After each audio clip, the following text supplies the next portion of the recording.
उससे ऐसा प्रारब्ध। भगवान देंगे ही नहीं कि वो सीमा उल्लंघन कर दें। साधक शब्द है तो भगवान से जुड़ा हुआ है। विपरीत परिस्थिति है तो आप जैसे बच्चा 10 किलो उठा सकता है तो उसे 9 किलो ही दिया जाएगा उठाने को, उसको 20 किलो नहीं दिया जाएगा। ऐसी कोई परिस्थिति नहीं है जिसको भगवान दें और भक्त सह ना पावे।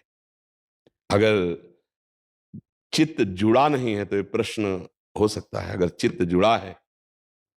महाराज जी, जैसे अभी पिछले एकांतिक में आपने एक माता जी को बताया था कि जब एक कोई भी बाहर व्यक्ति, आपने एक एग्जाम्पल दिया था कि छेड़ता है या कुछ करता है तो आपको उसके अब आपको देखो, अब इसमें पर्सनल वार्ता आ गई।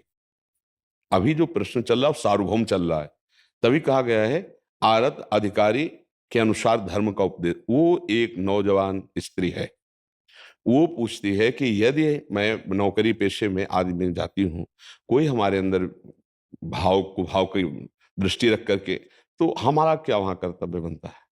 वहां कर्तव्य बनता है रुद्र दृष्टि, ना सहन करना, रिपोर्ट करना। वो लाइन क्या होगी जिस तक हमें सहन करना है और जिसके बाद देखो, इसमें प्रारंभ में ही विरोध कर देना है, इसमें सहन शक्ति नहीं रखनी है। और इस केस को हटा के महाराज जी कोई और व्यवहारिक परिस्थितियों, कोई दोषारोपण कर रहा है या आपकी गलती ना होने पर भी आप उस पे विचार करना है, इस पर नहीं। क्योंकि हाँ, इसमें पूरा अगर हम किसी को जरा भी सहन करते हैं तो वो हमारे शरीर शोषण की वृत्ति को बढ़ावा पा करके आगे कदम उठा सकता है, इसलिए इसको नहीं सहना है। लेकिन जैसे हम परिवार में हैं अपने, और उसमें कहीं विद्रोह आदि भावनाएं हैं, उसमें कहीं निंदा स्तुति आदि की भावनाएं हैं, तो हम भक्ति के द्वारा उसको सहन करने की चेष्टा करते हैं।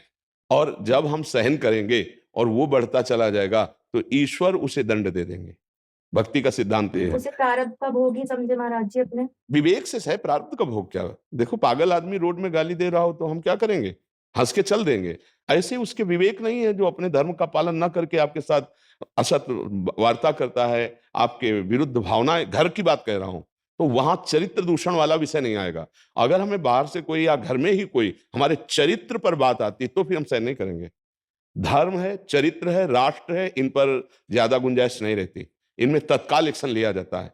अगर हम अपने धर्म के लिए चुप रहेंगे तो कल हमारे धर्म का नाश करने के लिए और भी बढ़ जाएगा। हम पहले एक कदम पर उसको रोकते हैं। अगर हमारी राष्ट्र सीमा में जरा भी वो घुसने की कोशिश करेगा, पहले एक कदम में मार के गिरा देंगे। अगर हम छोड़ देते हैं तो हमारी राष्ट्र हानि में आ जाएगी। ऐसे ही हमारे चरित्र पर, यदि हमारे शरीर पर कोई ऐसा, तो उसके लिए फिर